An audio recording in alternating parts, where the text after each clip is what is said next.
ঈদ উল ফিতর উপলক্ষে আগামী 19শে মার্চ নতুন টাকা ছাড়বে বাংলাদেশ ব্যাংক।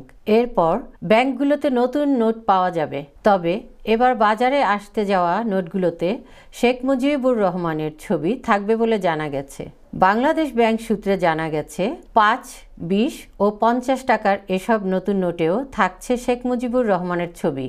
ছোট এসব নোটের পাশাপাশি বাজারে ছাড়া 100, 200, 500 ও 1000 টাকার নতুন নোটও বিদ্যমান ডিজাইনের বলে সংশ্লিষ্টরা নিশ্চিত করেছেন।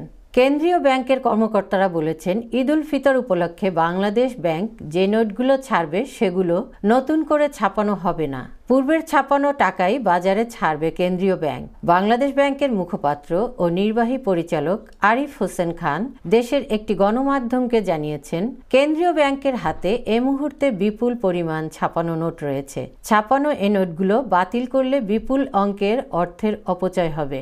কেন্দ্রীয় ব্যাংক এই অপচয় করতে চাচ্ছে না।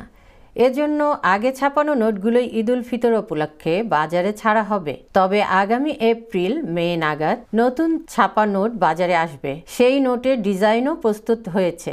নতুন ছাপা ওই নোটে শেখ মুজিবের জায়গায় ধর্মীয় স্থাপনা, বাঙালি ঐতিহ্য এবং জুলাই বিপ্লবের দোলচিত্র বা গ্রাফিতি যুক্ত হবে বলে জানা গেছে।